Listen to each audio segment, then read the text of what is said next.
during President Donald Trump's rally in Youngstown, Ohio, this past Tuesday evening.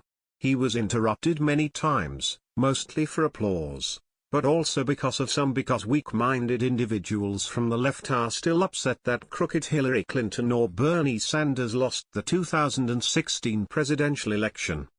But the two protesters who in particular stood out the most was a man who decided it was okay to hold up a sign for the communist rag website refusefascism.org, and an individual who thought it would be okay to wave the flag of the Soviet Union during the rally.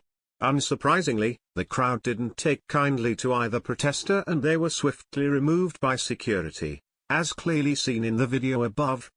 The communist protester, who was wearing a hopeless t-shirt, held the large Soviet flag up, which caused a stir around him. One of the Trump supporters from a few rows behind him quickly grabbed the flag from the ignoramus and trounced on it. The young man then moved up toward the guy who took the flag, and the two appeared to struggle over it as security arrived and grabbed the protester and forcibly escorted him out of the rally as chants of USA, USA rang throughout the venue. Why communism does not work? Throughout history we have seen the idea of communism in nations evolve from a small beginning to a world-altering superpower. And while it is easy to see why communism doesn't work on a large scale, take a look at Russia, Cuba, China, etc. You get the picture. Communism itself is an idea as foolproof as making your password ABC 123. Not to say that it's an idiot's idea, it's just you would need to be an idiot to use it. Even in small scale, communism does not work. So to start off, let's have a brief history lesson. What is communism? Communism is the political idea made famous by Karl Marx that we can live in a society where the people are the government, a society where everyone is equal and everyone is granted the same amount of wealth. No upper class, no middle class, no lower class, only the working class to make the nation great and powerful. Pure equality. What's wrong with this? In large scale we've seen this novel idea become corrupted. Equal wealth would mean very little wealth. Working to make the nation great would mean working 20 hours a day. The working class would starve and live in poverty, and need a force greater than itself to keep everyone in line and focused.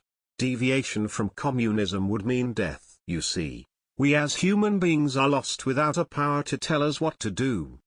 The only reason you would say otherwise is if you are the one giving the orders and having people work under them.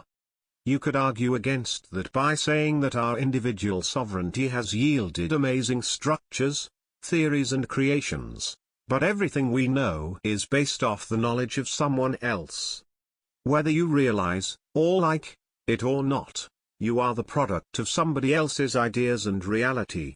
There is no escaping that. And that is why ensured equality cannot and does not exist. Many of us need to be told what to do. So now in small scale, we've all been to parties. Most of us have, anyway. If we haven't, we've all belonged to a group of some sort. School is a group, too. We all have friends and family and this and that. So what does this have to do with communism? In our group of friends, we would consider ourselves equal. We are all workers in one way or another, and with our friends we can escape that. And yet at parties we as friends throw for each other, there is always that one person who is shunted off to the side. Even when a group of like-minded friends get together, a class system emerges.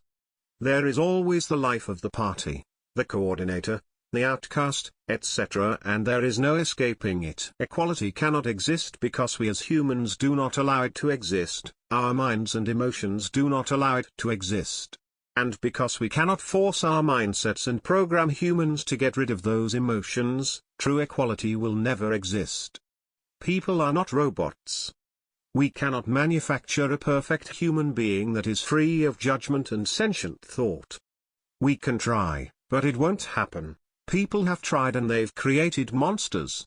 And thus communism, the idea that a society of equal-classed workers can rule themselves, cannot exist.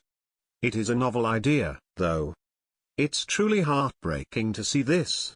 Where are these kids getting their history? Communism was the leading ideological cause of death during the 20th century. 94 million were slaughtered in China, the Soviet Union, North Korea, Afghanistan, and Eastern Europe. Meanwhile, during the same period of time, 28 million died under fascist regimes, which also originate on the left side of the political spectrum. If you add all the numbers together, more people died as a result of communism than from homicide. 58 million, and genocide, 30 million, put together. Yet today 51% of millennials prefer some kind of socialism or communism over the capitalistic system. Who is educating these people, and why don't they just go live in Cuba or Venezuela instead of trying to ruin the country we all hold so dear? Please share if you agree schools should teach the truth about communism. Follow us on Facebook at Freedom Daily.